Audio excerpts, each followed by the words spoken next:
Na tarde de 1 de novembro de 1992, o Dr. John Scheinberger recebe uma visita inesperada em sua casa. O homem se apresentou como Bill Hanstra, detetive da delegacia local. John não entende logo de cara o motivo para um detetive estar em sua casa, mas o deixa entrar. E o motivo era sério.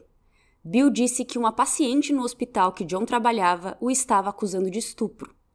John era médico e a mulher, chamada Candace, conta que na noite anterior ela foi admitida no hospital e que o Dr. John a estuprou quando ela estava sob efeito de um remédio.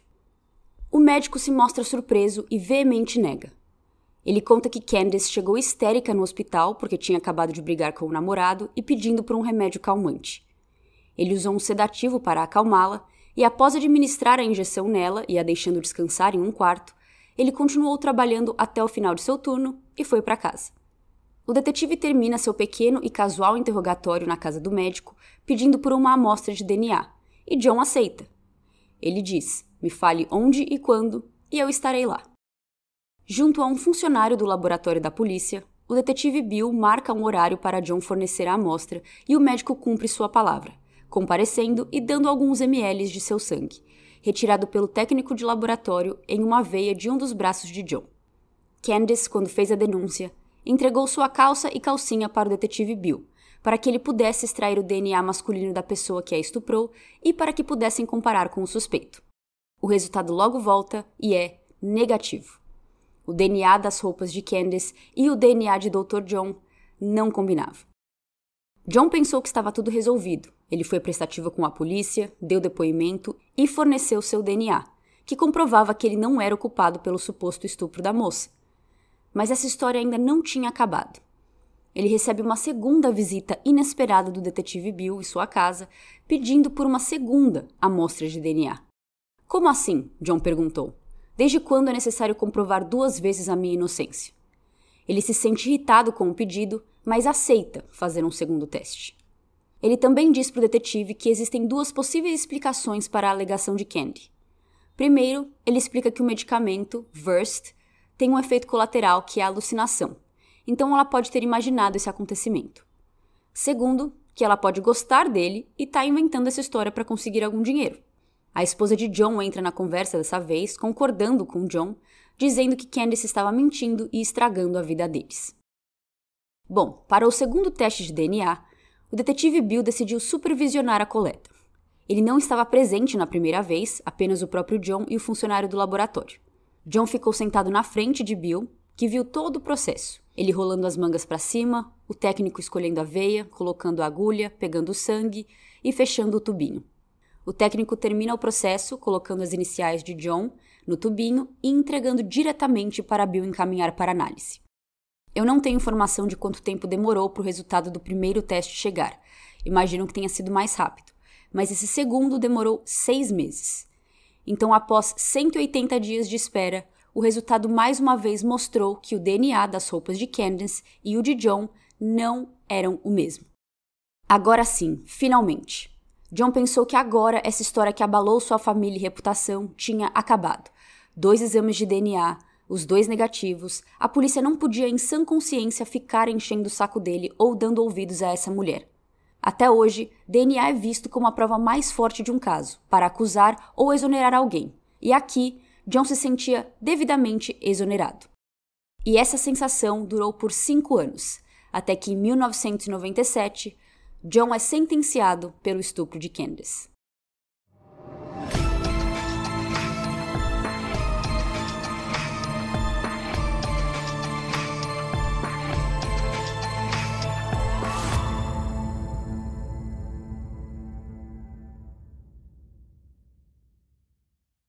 Olá a todos e bem-vindos ao Sem Rastros. Eu sou a Luciana e aqui eu conto história de pessoas desaparecidas, mas não hoje.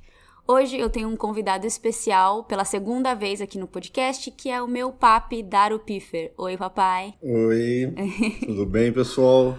Eu já tô com esse episódio aqui escrito faz muito tempo, desde a época que eu estava em intervalo, em recesso. Pode ser. E eu sempre quis fazer esse episódio com alguém, que é um caso que me deixa muito chocada. E como eu falei no último episódio, é sobre o Forensic Files. Está em Forensic Files, porque é um episódio que eu sempre lembro. Eu já revi essa série 1000 vezes e esse é um daqueles que eu nunca esqueço, desde a primeira vez que eu vi. Então eu sempre quis fazer, mas ele não é sobre desaparecimento. Por isso eu queria que ele fosse um episódio especial com alguém especial. E lembrando que agora no mês de maio, as doações, os apoios que eu receber do Sem Rastros vão direto para o Rio Grande do Sul, quando maio terminar. Então eu tô postando esse episódio aqui para talvez dar um gás, dar uma vontade para as pessoas apoiarem. E eu vou colocar mais episódios bônus esse mês por causa dessa ação. Então, vamos lá? Tá preparado para começar o caso? Preparado, vamos embora. Na manhã de 1 de novembro de 1992, o detetive Bill Henstra foi informado que havia uma mulher na delegacia querendo falar com ele. A mulher não queria falar especificamente com ele, e sim com o detetive, pois tinha uma denúncia a fazer. Ok, pode mandá-la entrar, ele disse. Quem passa pela porta é Candice, conhecida como Candy, de 23 anos. Ela se senta na frente de Bill e diz: "Eu fui estuprada e tenho provas." Na noite anterior, 31 de outubro, Halloween, Candy estava trabalhando em seu turno em um posto de gasolina quando seu namorado apareceu e eles começaram a brigar. Ela estava brava por ele ter mentido sobre ter saído com outra mulher, mas quando eu digo brava, eu quero dizer possessa, furiosa, fora de si. Ela estava em outro patamar de ódio, talvez que muito de nós nunca nem chegamos ou vamos chegar em nossas vidas. O ex-namorado dela vai embora, mas não antes de Candy dar um chute e deixar uma marca no carro dele. Mas ele deixa ela lá, falando e agindo loucamente, sozinha. Em um momento de lucidez, ainda brava, porém lúcida, ela se toca que era estranho ela estar se sentindo daquele jeito, ficar tão atordoada por causa de uma pessoa otária. Então, decidi ir até o hospital local, ver se eles podiam acalmá-la, pois ela não estava conseguindo por conta própria. A enfermeira levou Candy para um quarto privado e perguntou se ela queria ver o doutor em plantão naquela noite, no qual ela aceita. O médico trabalhando era o Dr. John Schberger, que aparece em alguns minutos para falar com Candy. A cidade onde essa história se passa se chama Kipling, igual a marca de bolsas, na província de Saskatchewan, no Canadá. Kipling tem uma população de apenas 1000 habitantes, e Candy conhecia o Dr. John, pois ela já tinha consultado com ele antes e ele fez o parto da filha de Candy 1 ano antes. Então era uma cidade muito pequena, né? Dá pra ver que todo mundo ali se conhece. Pelo menos quando se trata de médico de hospital, ela já conhecia John e ele tinha feito o parto da filha dela. Ela explica pro Dr. John que estava muito brava com seu namorado, que sentia que poderia matá-lo se tivesse a chance, então queria algo para acalmar os nervos porque não tinha condições dela sair do hospital ainda naquele estado. O médico volta com uma agulha, dá uma injeção nela, sai do quarto e fecha a porta, a deixando sozinha e à espera do efeito calmante do remédio começar. Ela achou estranho, estava esperando receber comprimidos e não uma grande agulha, mas ela aceitaria o que fosse para diminuir a raiva que estava sentindo. Ainda contando a história para o detetive Bill, Candy diz que rapidamente apagou depois dessa injeção. Momentos mais tarde, o que pode ter sido minutos ou horas, ela lembra de alguém abrindo a porta e entrando no quarto. O remédio, que era para ter efeito calmante, tinha outro grande efeito também. Ele paralisava. Ela não conseguia mexer seus músculos, pernas, boca, nada. Mas seu cérebro ainda funcionava um pouco. Ela estava ciente e incrédula do que estava acontecendo naquele momento com ela. Candy diz que sentiu alguém puxando suas calças para baixo, movendo a calcinha para o lado e a penetrando. Ela tentou gritar, mas nenhum som saiu de sua boca. Seus lábios mal se mexeram nessa tentativa. Se sentindo com sorte no meio de algo horrível, o efeito da droga começou a passar segundos antes do criminoso sair do quarto. Então ela consegue virar sua cabeça, que estava de costas para a porta, e ver o Dr. John Schberger saindo e fechando a porta atrás de si. Quando o efeito passou completamente, Candy foi embora do hospital, voltou para casa, tirou sua calça e calcinha e colocou dentro de um plástico, que ela levou para sua conversa com a polícia. O detetive Bill colhe a roupa de Candice, a agradece por ter contatado a polícia e disse que entraria em contato em breve, com atualizações ou se precisassem mais de informação. Antes de enviar as roupas de Candy para serem testadas para DNA, o detetive fez o trabalho de responsabilidade dele. Ele foi ao hospital para ver se a história da jovem era verdade, se ela realmente tinha ido lá na noite anterior e se o Dr. John estava trabalhando naquele turno. Bill descobriu que só tinham 2 homens no hospital aquele dia, Dr. John e o marido de uma paciente. Com essa parte da história confirmada, Bill vai até a casa de John. Ele manda a real e diz: Candace, uma paciente que esteve no hospital ontem à noite enquanto você trabalhava, está o acusando de estupro.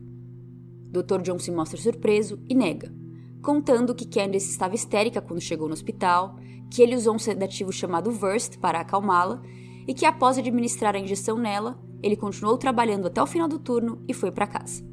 O detetive termina seu pequeno e casual interrogatório na casa do médico pedindo por uma amostra de DNA e John aceita. O detetive Bill marca um horário para John fornecer a amostra e 2 semanas depois do suposto estupro, ele comparece e cumpre sua palavra dando uma amostra de seu sangue. Meses se passam, porque essas coisas demoram, mas o resultado fica pronto. Negativo. O sêmen das roupas de Candace e o DNA de John Schberger não combinavam. Mas Candy não acreditou. Não era possível, tinha algo errado.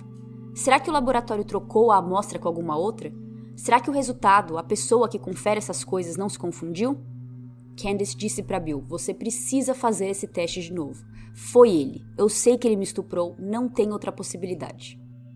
John recebe uma segunda visita do detetive Bill em sua casa, pedindo por essa segunda amostra de DNA. Como assim? John perguntou. Desde quando é necessário comprovar 2 vezes a minha inocência? Ele se sente irritado, mas aceita fazer o segundo teste em agosto de 1993, quase 1 ano após a denúncia de Candy, que foi em outubro, Halloween, de 1992. Nesse segundo teste, o detetive Bill supervisiona a coleta de amostra, já que ele não estava presente na primeira vez. Ele viu todo o processo, Dr. John rolando as mangas para cima, o técnico escolhendo a veia, colocando a agulha, pegando sangue e fechando o tubo. Depois de 6 meses de espera, o resultado mais uma vez mostrou que o DNA das roupas de Candace e o de John não eram match. E mais uma vez, Candy não acreditou. Algo tinha que estar errado.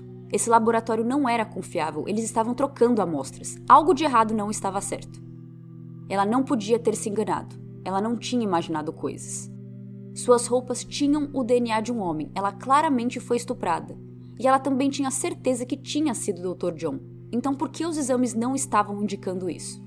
O que você acha? Foi muito estranha essa história, mas assim, no começo eu tava achando que ele era realmente inocente. Agora estou mudando minha opinião, entendeu? Mas o DNA até agora não bateu. O DNA até agora não bateu, mas sei não. Com a segunda coleta de DNA, a história pegou tração na pequena cidade de Kipling e agora os moradores estavam sabendo do que aconteceu. Para muitos, aquele era o médico deles, que eles confiavam e se consultavam, sendo acusado de estupro por uma mulher que trabalhava em um posto de gasolina, que tinha uma filha sem ser casada, ou sem nem mesmo se relacionar com o pai da filha, que chegou histérica no hospital pedindo por remédio. Isto é, as percepções não estavam do lado de Candy. Ela começou a sentir o ódio e descaso das pessoas ao seu redor quando saía de casa, enquanto Dr. John sentiu apoio. Isso fez com que ela saísse da cidade, mas apenas a 1 hora de distância, numa cidade chamada Regina. Ela fez isso como um modo de recomeçar, de não estar na mesma cidade que seu agressor, mesmo que as 2 coletas de DNA digam o contrário. E enquanto mudanças são bem-vindas quando passamos por situações traumatizantes, isso não faz com que nossos cérebros magicamente esqueçam do trauma. E nesse caso, Candy não queria esquecer. Ela precisava provar que John Schberger era seu estuprador, que foi ele que ela viu saindo do quarto. Candy contata e contrata um detetive particular, Larry O'Brien. Ela conta a história e pergunta para ele se existia alguma maneira deles conseguirem uma amostra de DNA de John sem seu consentimento, isto é, sem ele saber. E assim, Larry fez. O detetive particular foi de carro até o consultório de John e ficou esperando ele chegar. De dentro de seu carro, ele avista o médico chegando, estacionando e, para sua sorte, não trancando o veículo. Assim que John entra no escritório, Larry sai de seu carro e entra no de John. Ele procura por itens que possam ter DNA neles. Naquela época, os carros ainda tinham cinzeiros embutidos, mas o de John estava limpo. No meio dos 2 bancos da frente, onde costumamos deixar coisinhas, tinha um protetor labial. Ao tirar a tampa, já tinha sido usado. Larry pega o envelope, que eu não sei se estava no carro ou estava com ele, provavelmente com ele, como detetive particular ele deve ter trazido. daqueles que tem um pedaço de plástico onde fica o nome e do endereço e o destinatário. E ele passa uma amostra desse protetor labial nessa parte do plástico do envelope. Junto a Candice, os dois enviam a amostra para um laboratório privado, que volta com os resultados apenas em 10 dias. E dessa vez, deu positivo. O DNA de John era sim o mesmo presente nas roupas de Candy. Ela não estava louca, ela não sonhou. Ele infelizmente e realmente tinha a estuprado em um de seus momentos mais vulneráveis quando ela foi para o hospital procurar ajuda. E aí, por que você acha que deu negativo 2 vezes com a polícia e 1 vez positivo com um particular? Não sei ainda, tá? Inclusive por causa da demora, ele deve ter dado positivo e aí tentaram fazer alguma coisa. Talvez ligaram para ele no meio do caminho, Você acha que entraram pode em contato, ser não sei. opçãozinha? Uma opção, você tem que ver que ele é um médico, de repente ele é o melhor médico da cidade, uma vez que a cidadezinha é pequenininha, ele deve ser o principal médico ali. Então ele deve ter uma certa reputação, e isso às vezes, né, no laboratório deve ser sempre ele que manda fazer coisas naquele laboratório, então não sei dizer ainda, né, o maior fornecedor do laboratório, né, sei lá. Conhecido, alguma coisa, né. Sim. Isso pode ter facilitado as coisas. Vamos ver. Candy corre com essa notícia para falar com o detetive Bill e mostrar que ela estava certa, que ela tinha um exame em mãos que comprovava que John era culpado. Porém, contudo, entretanto, Bill não podia aceitar aquele exame como prova. Já que foi feito por um detetive particular em um laboratório privado, aquele resultado não poderia ser usado oficialmente. Mas isso não quer dizer que o detetive Bill estava ignorando o que Candice lhe trouxe. Com a pulga atrás da orelha, ele decide falar com John uma 3ª vez e também pede pela 3ª vez uma amostra de DNA. E só para elucidar todo esse processo, demorou até aqui. Candy foi estuprada na noite de Halloween em 1992. 2 semanas depois, em novembro, John dá sua primeira amostra de sangue. A segunda foi em agosto de 1993 e essa terceira é agora em novembro de 1996. 4 anos após o suposto crime. Para essa 3ª coleta, Bill fez dele um evento ainda maior que o segundo. Eles usam um sorologista ao invés de um técnico e a coleta é filmada. Tá certo isso, sorologista? Tá certo. Eu procurei, mas eu não achei muito bem. Nas 2 coletas anteriores, o sangue do Dr. John tinha sido tirado pela veia do braço, como costuma ser quando fazemos exames de sangue. Mas esse não era o procedimento padrão da polícia. Se dependesse da polícia, eles iam simplesmente fazer um furinho em um dos dedos e pegar o DNA assim. Eles não precisavam de muito sangue, como quando a gente faz exame. Eles precisavam apenas do pouquinho que sai quando o dedo é furado. Porém, isso não foi feito nas 2 primeiras vezes e nem seria feito agora, porque John disse que ele tinha síndrome de Raynaud, que causa a pele a machucar fácil, a ficar roxa caso ele leve essa picada no dedo. E por ele ser médico, ele não queria isso em suas mãos. Não tem muita diferença de levar picada no braço. Mas eu acho que no braço você esconde, né? Com manga comprida. Ah, tá. Pra não ficar aparente.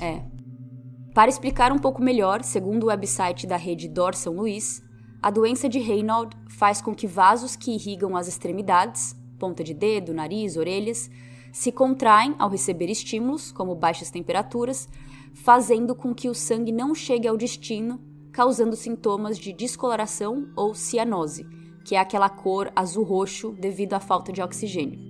Então, o Dr. John estava falando que ele tinha essa síndrome e por isso ele não queria ser picado no dedo, e sim que o sangue fosse tirado da veia, como a gente faz quando vai fazer exame de sangue. Mas tudo bem, isso não era um problema para a polícia. A sorologista diz que vai tirar de uma veia do braço mesmo, como feito nos exames anteriores. John rola a manga do braço esquerdo. A sorologista coloca a agulha na veia, mas nada sai. Ela tenta uma segunda vez e ainda assim nenhum sangue vem. Até que a 3ª vez ela consegue pegar uma amostra de sangue. Imediatamente ela estranha a cor escura. Em um episódio sobre esse caso no programa canadense chamado 72 Horas, a sorologista diz que nunca viu um sangue tão escuro em pessoas vivas. Porém, ela não empacou nesse detalhe, era apenas curioso.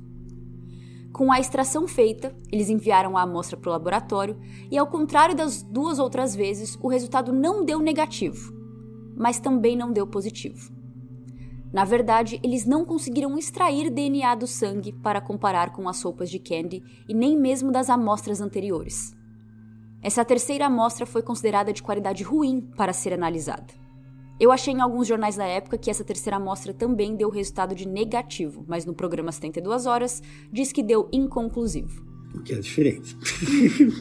É diferente de positivo e Ou diferente de negativo, sim, porque aí você tem uma conclusão. Eu, inconclusivo, você não conseguiu comparar, você não conseguiu... Mas por quê? Extrair informação. Não sei, mas provavelmente, eu estou agora imaginando que ele, antes de fazer o exame de sangue, ele tenha tomado alguma coisa que ele sabia como médico. Que ia dar problema no sangue.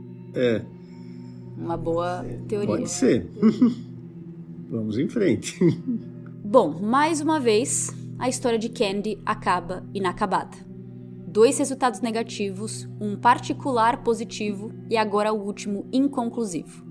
Ela teria que seguir em frente com a vida, ainda com a certeza de que ela tinha acusado a pessoa certa do crime contra ela, mas que ele gozaria da impunidade que é tão comum nesse tipo de caso. Mesmo com essa montanha-russa de sentimentos e acontecimentos, Candy não se arrependeu de lutar pelo que achava certo, pela justiça, mesmo que não tivesse dado certo para ela, mesmo tendo que mudar de cidade depois de sentir seus vizinhos de Kipling a tratando diferente. Mas sua experiência acabou por influenciar a história de outra jovem que passou pela mesma situação. Dr. John era casado com uma moça chamada Lisa, que tinha uma filha de um primeiro casamento. Isto é, John era padrasto. Essa é a mesma esposa que se envolveu na conversa entre John e o detetive Bill lá no começo, quando Bill foi pedir pela segunda amostra de DNA, dizendo que Candy estava arruinando a vida deles. Em uma manhã de abril de 1997, a filha de Lisa a chama.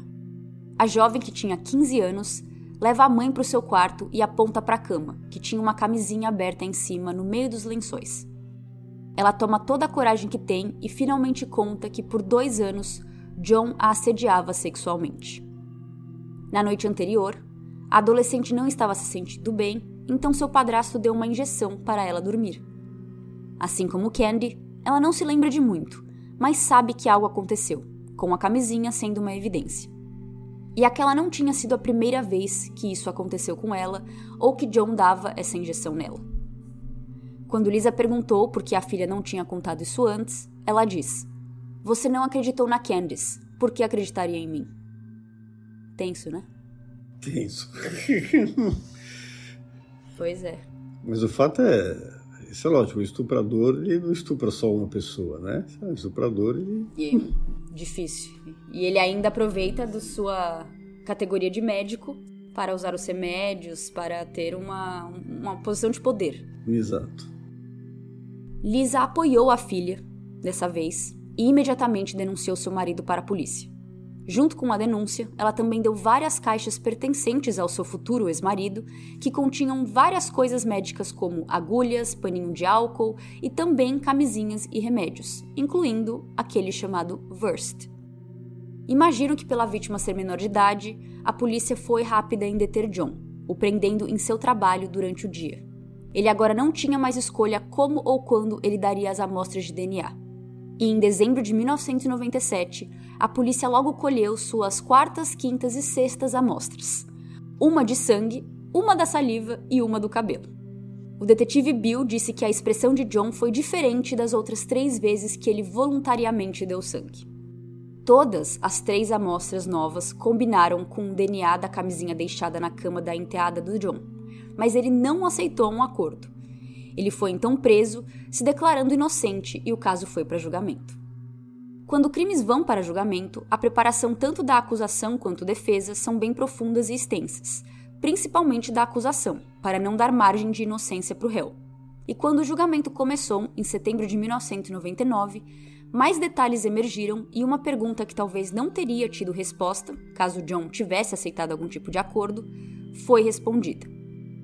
Entre 14 e 16 de novembro de 1992, John pegou alguns ml de sangue de um de seus pacientes do hospital e guardou consigo. Ele colocou esse sangue dentro de um tubo de plástico de 15 centímetros de comprimento. Segundo a Wikipédia, para aqueles que são da área médica, esse tubo plástico se chama dreno de Penrose. Dreno de Penrose é um dreno de borracha, tipo látex, utilizado em cirurgias que implicam possível acúmulo de líquido no local da ferida operatória. John fez um corte em seu braço, acima da dobra do cotovelo, que é por onde médicos costumam procurar veias para extrair sangue, e colocou o tubo dentro de seu braço. Nas 3 amostras dadas voluntariamente por ele para a polícia, ele fez questão de usar camisas de manga comprida e direcionar o técnico a tirar sangue daquele braço específico. Ele rolava as mangas até a dobra, para assim a saliência do tubo não ficar muito óbvia. Ele não tinha síndrome alguma que o impedisse de ter seu sangue extraído pelo dedo. Aquilo foi só uma desculpa para que o sangue fosse retirado apenas de onde ele queria. Em 1996, antes dele dar a 3ª amostra, ele estava pressentindo que a polícia podia chegar nele a qualquer momento e pedir pelo seu sangue de novo. Então ele voltou a colocar o tubo com o sangue de seu paciente no braço e o deixou lá por 8 meses. Isso fez com que sua pele começasse a sarar em volta do tubo, fazendo com que ele tenha cicatrizes do corte até hoje. E aí, você esperava por essa... Não. Mas assim, bem maluco, né? Maluco, engenhoso. Mas, putz, a pessoa começa a ter que se mutilar, logicamente, porque ele tem conhecimento. Ele não tinha como se livrar de um teste de DNA. Mas a grande pergunta que eu tenho é por que não extraíram do cabelo, principalmente do cabelo, que normalmente é o... Com raiz, né? É muito usado. Isso foi lá nos anos 90. Então, não sei se talvez eles só pediam sangue porque sangue é mais certeiro? Ou então... Ou deixavam escolher? Sei lá, ou então saliva também é muito usada. Você não precisa, né, em tese para o DNA, pelo que eu saiba, né? Posso estar enganado, porque eu não sou nem da área. Nem eu. Mas, normalmente você usa saliva, não precisa... Tanto que você viu que no último, quando ele foi preso pelo estupro da enteada, pegaram sangue, saliva e cabelo. Mas agora o porquê das primeiras 3 vezes foi só sangue, ou deixaram ele escolher sangue, aí não sei.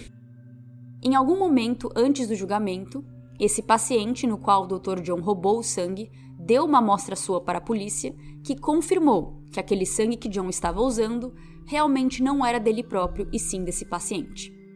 A polícia descobriu que Dr. John disse que ele estava conduzindo um estudo e precisava de um certo número de amostras de sangue. Então foi assim que ele conseguiu o sangue de seu paciente, que ele usou por anos e anos, enganando a polícia, fingindo que aquele sangue era dele. Agora, como é que ele... É o mesmo sangue que ele manteve? Exato. Mas o sangue coagula. Do primeira amostra à segunda amostra passou 1 ano, em 92 e 93. Em 97, quando ele precisou da 3ª amostra, ele precisava, não só não fosse o sangue dele, mas ele precisava que fosse o mesmo sangue das primeiras amostras para não dar... divergência. Ele não imaginou que a 3ª amostra, por já estar num sangue tão velho, ia dar inconclusivo. Porque inconclusivo pode dar por tantos motivos que não tem problema o porquê. Ele só precisava do negativo de novo. Então, ele precisou usar o mesmo sangue do cara que ele pegou lá em 1992. Então, de alguma maneira, ele manteve o sangue guardado. E quando ele achou que ia ser pedido de novo, ele colocou no braço e ficou lá por 8 meses até que ele realmente pediram pra ele. E de alguma maneira ele manteve esse sangue, porque... Mas lembra que a sorologista falou que ela nunca viu um sangue tão escuro em pessoas vivas. Sim. Então, porque 5 anos, de alguma maneira, mesmo cuidando, deixando, sei lá, no freezer ou fazendo alguma coisa... não, tem que ter alguma solução química ali, porque ou ele tirou os coagulantes, o sangue seca, a gente sabe disso. Qualquer lugar que você guarda sangue, o sangue seca. Não tenho ideia de como ele fez isso. Vamos ver, como guardar?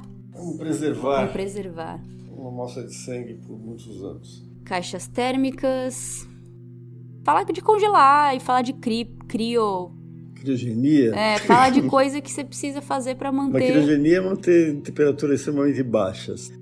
Os glóbulos vermelhos podem ser refrigerados até 48 dias. Então, o que será? Então, mas é por isso que deu inconclusivo. Ele tem que ter retirado alguma coisa, ele tem que ter feito no sangue. Eu não entendo. Tem 5 anos guardando sangue? Mas já que deu inconclusivo, pode ser que eles realmente nem viram... 5 anos, eu já tô surpreso com o do primeiro ano. E o primeiro deu negativo. Não, o primeiro, ok. O segundo, né? Foi 1 ano depois. Aqui fala, você consegue conservar... Você tem que estar numa temperatura de menos 30 graus. O que será que eles... mas no hospital, né? Mas e os 8 meses que deixou o sangue no braço? Será que tava misturando com o sangue dele? Não sei. Não deve ser. Isso deve matar alguém. Não deve. Isso é tudo muito louco. Eu deixo essa pergunta para as pessoas médicas que me ouvem, porque eu não pesquisei a fundo sobre isso e eu também não entendo muito bem nem como pesquisar. Talvez se eu pesquisasse as palavras e as coisas que eu encontraria, eu não ia entender. Então, eu deixo em aberto como um sangue foi preservado por 5 anos a ponto de só conseguir um inconclusivo no teste, não dele ficar congelado, dele colocar ali no braço dele por 8 meses, enfim. Outros detalhes que emergem no julgamento são de que John tentou convencer o júri de que a polícia, Candy e tudo e todos estavam em uma conspiração contra ele. Que Candy entrou na sua casa, roubou a camisinha usada e passou na calcinha dela. Candy foi chamada para depor e, segundo um jornal da época, ela conta que após acordar, no hospital, ela pergunta para John: "Que remédio foi esse que você injetou em mim?"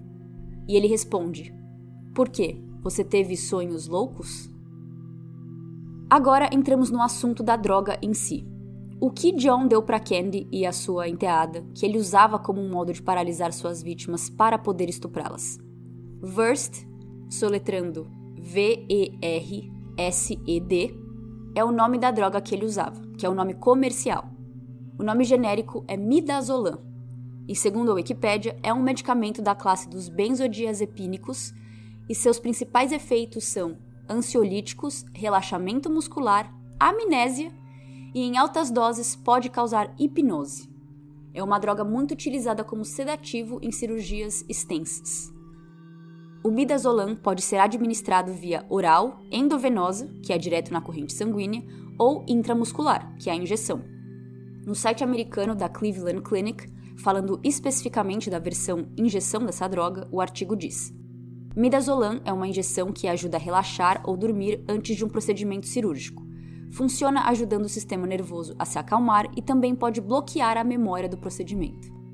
Isto é, ele sabia exatamente o que ele estava fazendo. Ele queria, quando ele usou o Versed com a Candy e com a filha da sua mulher, ele queria que elas apagassem, como se fossem entrar em uma cirurgia e que não se lembrassem de nada quando acordassem. A jovem de 15 anos tinha certas memórias do que seu padrasto fazia com ela e Candy acordou nos momentos finais de tudo. Então pode ser que ele não estava usando uma dose alta ou não sei como esse remédio funciona. Se talvez o peso, massa corporal, etc. influenciou de alguma maneira o tempo que fazia efeito no corpo de alguém. Se o remédio tivesse funcionado 100%, pode ser que Candy nem se tocasse do que aconteceu com ela quando acordou e ela não teria iniciado essa batalha de 7 anos desde denunciar seu agressor até vê-lo sendo julgado. Eu imagino aí que esteja na quantidade, né?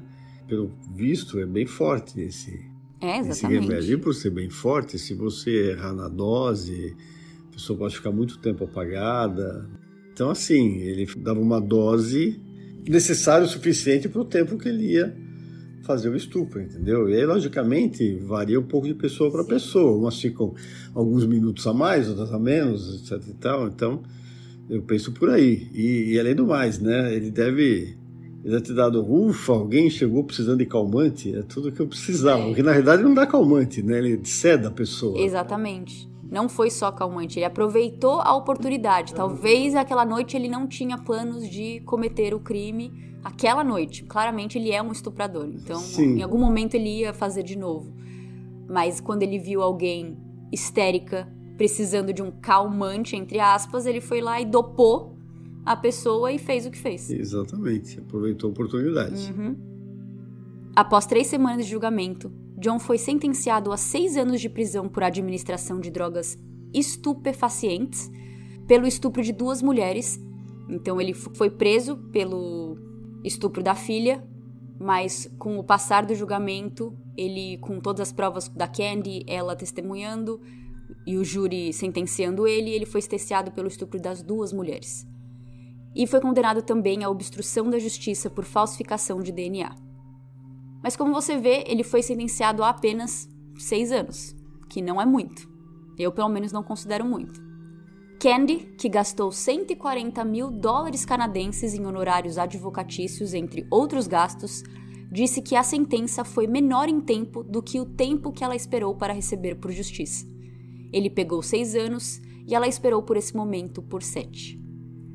O Colégio de Médicos e Cirurgiões de Saskatchewan retirou a licença médica de John e a sua esposa se divorciou dele. Ela também o denunciou às autoridades de imigração canadenses. Em 2003, John foi libertado em liberdade condicional após cumprir 4 anos de prisão. Ele foi privado de sua cidadania canadense, por ter obtido sua cidadania ilegalmente, pois lá em 1993, quando ele conseguiu a cidadania, ele havia mentido para um juiz ao alegar que não era objeto de uma investigação policial. Então quer dizer que quando ele estuprou Candy em 1992, ele ainda não era oficialmente um cidadão canadense. E aí em 1993, quando provavelmente teve alguma entrevista ou quando ele precisou preencher algum formulário, eles devem ter perguntado se ele estava em alguma investigação policial, se ele já havia sido preso, ou se você havia alguma coisa no seu histórico. Ele falou que não. E agora, então, depois de ser solto da prisão canadense, revogaram a cidadania dele. Mas ele é de que nacionalidade? Ele nasceu em Zâmbia, mas logo depois se mudou para a África do Sul. E ele retornou para lá em julho de 2004, então um pouquinho depois de sair da prisão. De acordo com uma reportagem... Aí pode, é? É, porque ele é um residente permanente da África do Sul. Ele não perdeu a cidadania de lá. Não, sim. Acho apenas estranho, né? Não sei condições legais disso. Ele está em liberdade condicional, ou seja, se ele está em liberdade condicional, ele tem que atender a certas condições. Ah, sim. E o Canadá ter deixado ele sair do país. Eu acho que não deveria permitir que ele saísse do país, a menos que ele tenha fugido, né? Mas... Eu acho que eles viram o benefício de ter essa pessoa longe. Eu acho que o Canadá falou, olha, você tá em liberdade condicional, mas a gente vai aproveitar para tirar a cidadania e você vaza. Pode ser, pode ser. Embora. Você não pode ficar. Faz um pouco de sentido isso. E aí na página dele da Wikipédia eu descobri também que depois que ele se mudou para a África do Sul, ele se candidatou para trabalhar em medicina lá na África do Sul e que antes do Conselho de Profissões de Saúde verem, ele tirou a sua inscrição. Mas isto é, ele saiu da prisão aqui, ele perdeu sua cidadania canadense e também o seu título de médico no Canadá, e ele voltou para a África do Sul tentando ser médico de novo. A gente viu que a pessoa não aprendeu. A pessoa não tá nem aí pro que fez. Ele se formou em medicina, certo? Deve ter se formado no Canadá, acredito eu. E aí ele volta para o país dele, ele vai tentar homologar o diploma que ele tem para exercer a profissão, uma vez que ele é um profissional, sim, né? Na verdade, em 1987, ele se mudou para o Canadá, se mudando para a cidade de Kipling e começou a trabalhar como médico lá. Em 1991, ele casou com a Lisa, que tinha essa filha de um casamento anterior. Eles se casaram e foi em 1993 que ele conseguiu a cidadania canadense. Depois do que ele fez. Sim, ele deve ter feito medicina na Zâmbia, então. Não, na verdade aqui fala que ele conseguiu o bacharelado dele de medicina numa universidade da África do Sul mesmo. Da África do Sul. Tá. Então é isso, ele voltou e tentou tirar o registro dele de médico, uma vez que ele fez lá. Sim. E algumas informações a mais que temos é que Candice, ela mostra um pouco de seu ressentimento em uma entrevista para um jornal do Canadá em 2001. Ela se diz ainda muito chateada por ninguém, além de sua família e amigos, acreditar nela e que talvez, se tivessem acreditado, John não teria começado ou continuado a assediar a enteada. Ela diz: Lisa poderia ter protegido sua filha desde o começo, se ela tivesse acreditado em mim e não apenas anos depois. Lisa, infelizmente, concorda com a alegação. Ela diz que estava super apaixonada e acreditou em John 100% quando ele negou estuprar Candy. Lisa tem 2 filhas com John. Ela tinha 2 filhos de um relacionamento anterior, incluindo a enteada que John agrediu. E ela teve também mais 2 filhas com John. E que ele tentou organizar visitas quando ele estava preso, mas que ela foi muito contra e brigou na corte para que isso não acontecesse. Em 2001, enquanto a Lisa ainda estava numa batalha legal com John, ela teve que levar os seus 2 filhos para visitá-lo na prisão. Ela estava do lado de fora e 100 protestantes, 100 pessoas contra essa ordem de levar os filhos dela para visitar apareceram com ela, ficaram ali na frente da prisão, tentando impedir com que a visita acontecesse. até que o conselheiro ou alguém que ia mediar essa visita cancelou esse acontecimento. Então, ela não precisou levar os filhos até dentro da prisão para visitar o John. Essa é nova pra mim. Quem cancelou? É que aqui em inglês fala counselor. Então, tipo, eu acho que é alguém que provavelmente ia mediar essa visita dos dois, ou alguém da prisão, alguém da corte. E ele mesmo cancelou. E ele mesmo, quando viu a Lisa com os protestantes, quando viu que ninguém queria que isso acontecesse, ele foi dominado pelo poder público, pela força pública, e cancelou essa visita. Então, Lisa realmente não queria seus filhos visitando o pai, eu acho que nem na prisão, mas visitando o pai mesmo, que o pai não era uma pessoa boa. Ela se divorciou dele assim que ele foi preso. Pois é, isso é complicado, né? Eu acho. Levar os filhos na prisão para visitar o pai, eu acho uma coisa um tanto quanto constrangedora para todo mundo. Tanto para ele, que está preso, como para os filhos principalmente. Agora, você tentar impedir que os filhos tenham algum relacionamento com o pai, não sei até onde isso é legal. Não legal no termo de lei, sim, né? Quanto é bom. Quanto é bom. Tudo bem, a gente quer proteger os filhos e acho que deve, né?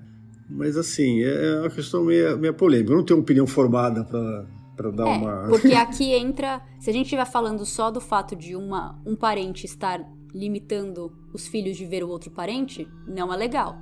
É uma alienação parental, de certo modo. Mas nesse caso, a gente tem camadas extras, que é o fato dele ser um estuprador, o fato dele ser uma pessoa ruim. Sim, mas por isso que geralmente a visita tem que ser guiada, tem que ter alguém junto. A justiça se protege, né, dessa... Né, sei lá, eu acho polêmico, não pensei a respeito, não tenho opinião formada a respeito, eu só acho que é meio complicado, né, você querer tirar os filhos de um relacionamento de um pai, seja ele o pai que for. A gente vê tantas, né, crianças aí que cresceram sem saber quem são os pais, e alguns até sabendo que os pais não eram boas pessoas, mas que queriam conhecê-lo, queriam vontade de conhecer, ver a pessoa. Sim, mas eu acho que pode ser também que ela estava esperando, enquanto crianças, ela fez o papel dela de mãe de proteger, mas se eles crescessem ali depois dos 18 e falassem, eu quero ter uma relação com meu pai, mesmo que ela, a Lisa, seja contra, talvez ela não tenha muito o que fazer sobre isso. Ou, não tô falando que isso aconteceu, tô falando que pode ser essa a decisão que ela tomou. Enquanto ela pudesse parar, ela ia parar. Eu não tô criticando a decisão dela, tá? A decisão dela de proteger os filhos e não querer que veja o pai, eu acho que tá tudo dentro da lógica. Tá certo, tá dentro da lógica. Tá? Casei, fui enganada, casei com um monstro, eu não quero que meus filhos convivam com esse monstro. Então, do ponto de vista dela, falo do ponto de vista do Estado. Permitir ou não permitir, como permitir. Sim. E ela deu uma entrevista em 2001, dizendo que a relação deles durou 6 anos, que ela amava muito ele, achou que eles iam ficar velhos juntos e que todo mundo parava ela na rua falando, ai, você é tão sortuda de estar casado com um homem tão bom, que ela nunca imaginava que todas essas coisas aconteceriam com ela. Um dia antes de John ser liberado da prisão, em 2003, ele contou sua história em uma entrevista de 80 minutos para um produtor independente? Produtor independente, um jornalista independente. O produtor disse, ele tem um coração e muita compaixão. Para ele ser pintado como esse monstro tem sido uma jornada difícil para mim. O produtor disse isso, depois de conhecer o Dr. John e ter uma entrevista com ele. Ele deve ser cativante, né? Essas pessoas sempre são, né? São, exato. Eles sempre sabem como se vender, como tirar da reta deles. E a Candace ficou sabendo desse documentário e falou, por que ele fez algo assim, ao invés de simplesmente se desculpar pelo que ele fez? Ele fez isso porque não é sobre as vítimas, e sim sobre ele tentando fazer com que sua reputação melhore. A Candace ganhou um processo contra John, que ela... Antes dele ser sentenciado pelo crime dela e da enteada, ela abriu um processo contra ele, que ela chegou a ganhar o valor de $75 mil, mas esse valor nunca foi pago, e que ela não espera ver esse dinheiro, que ela fica feliz de ter ganhado o processo. Ele morando fora não vai ver mesmo, mas... Que ela tinha aberto 2 processos, era um contra ele e o hospital e o outro contra o governo de Saskatchewan, mas eu acho que ela ganhou um deles só contra ele.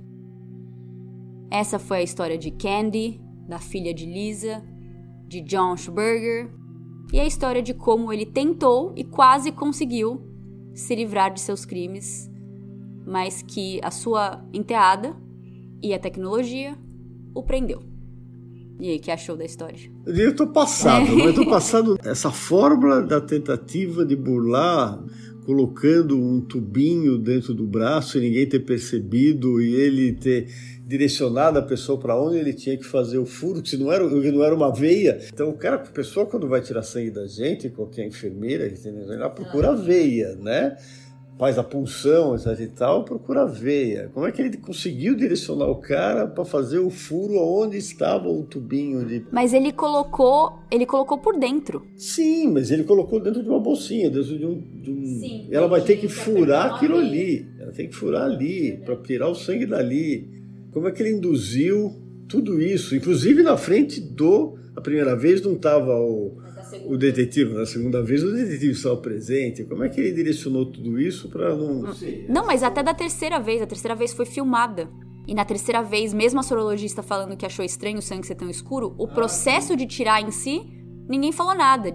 Não questionaram, né? Acho que aí não questionaram. Mas isso aí que tá me deixando... Tô estranhando bastante. Como é que ele conseguiu fazer toda essa indução toda? Deixa eu ver se eu acho o vídeo. John Schberger Blood Test. Tem um episódio de Forensic Files que eles mostram uma parte. The procedure was videotaped by police and performed at their forensics lab.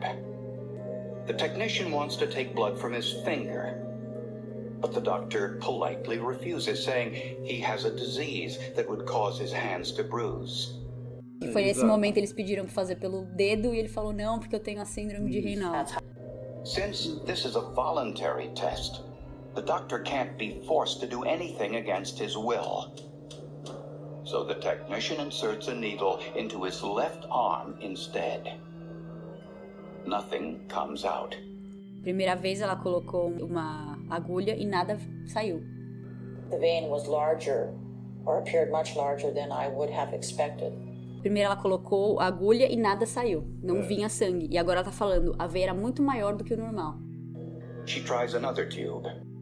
Ela tenta outro tubo e nada. Eventually, she was able to extract a sample. Eventualmente, depois da terceira tentativa, ela consegue finalmente pegar sangue.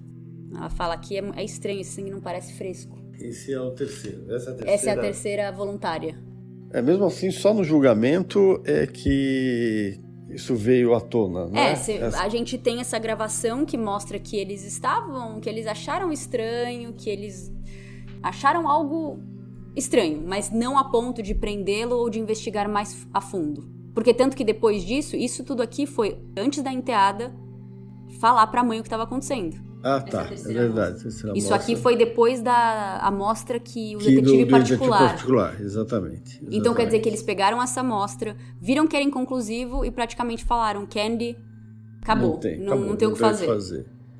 Mas você viu aqui que ele parece normal, a moça não sobe mais, ele sobe mostra até acima do cotovelo, mas não deixa ir mais. Então ele estava em controle, assim, um pouco dessa amostra. Inclusive ele estava com a mão, me pareceu, ele estava com a mão, o outro braço, né, com a mão em cima da blusa dele, exatamente, para não mexer mais. Exatamente. Então você viu, ele sabia, ele fez tudo de caso pensado, né? Mesmo assim, isso é bizarro. É bizarro. Por isso que eu falei que esse foi um dos episódios de Forensic Files que eu nunca esqueci, que eu sempre quis falar sobre, porque ele chegou perto. Ele chegou muito perto de se livrar. Por isso que me estranha ele ter deixado a camisinha na cama da enteada. Não faz sentido ele usar droga, usar injeção pra paralisar, pra fazer a pessoa esquecer, mas deixa uma camisinha em cima. Deve ter deixado das outras vezes, como ela nunca denunciou, ele achou que... Tava bem. Aí você vai relaxando, né? Conforme as coisas não vão acontecendo, ele vai relaxando. O que mais me estranha aí não é isso, ele não ter feito acordo quando foi para julgamento e não ter feito acordo. Isso aí pode ter, psiquiatra, psicólogo, pode, né? Talvez uma vontade de autopunição, porque ele sabia que se ele fosse julgamento, ele ia ser desmascarado. Ou não, é o que a gente tava falando sobre o produtor independente lá, que achou ele um cara incrível. Ele podia achar que ele ia, como é que fala, charmear, que ele ia jogar o charme dele no júri, ou que a defesa dele ia falar que a Candy era uma pessoa com uma pouca reputação. Da filha, da enteada. Assim, eu acho que ele arriscou muito indo pro julgamento. Ele poderia ter feito o acordo. Mas no final até que deu certo pra ele, né? 6 anos de prisão, 4 presos. O que não deu certo é que ele teve que sair do Canadá. Não falou qual era o acordo, né? Pra dizer se deu certo. Se deu certo ou não. Mas a partir da hora que você vai pra um julgamento e você só é condenado a 6 anos de prisão, para 2 crimes de estupros comprovados e falsificação de DNA, tentar enganar a polícia, que é uma coisa que às vezes acaba até pesando mais, porque a polícia tem um ego muito grande também. Eles não gostam de saber que foram sapeados. Mas não, aqui no Canadá, pelo menos naquela época, 6 anos, foi o que o júri chegou e é isso aí. Doido, né? Ok, é isso aí. Então é isso, esse foi o episódio do mês de maio. Como eu falei, para quem apoiar esse mês, todos os apoios vão para o Rio Grande do Sul e eu postarei mais episódios extras lá também. Até o próximo episódio. Papi, obrigada por participar. Obrigado aí pelo convite, sabe que é um prazer participar. E, senhores ouvintes, continuem ouvindo Sem Rastros. Obrigado. Vamos falar tchau, tchau junto. Vou falar 1, 2, 3 e a gente fala tchau, tchau. 1, 2, 3. Tchau, tchau. Tchau, tchau. Eu falo tchau, tchau. 1, 2, 3. Tchau, tchau.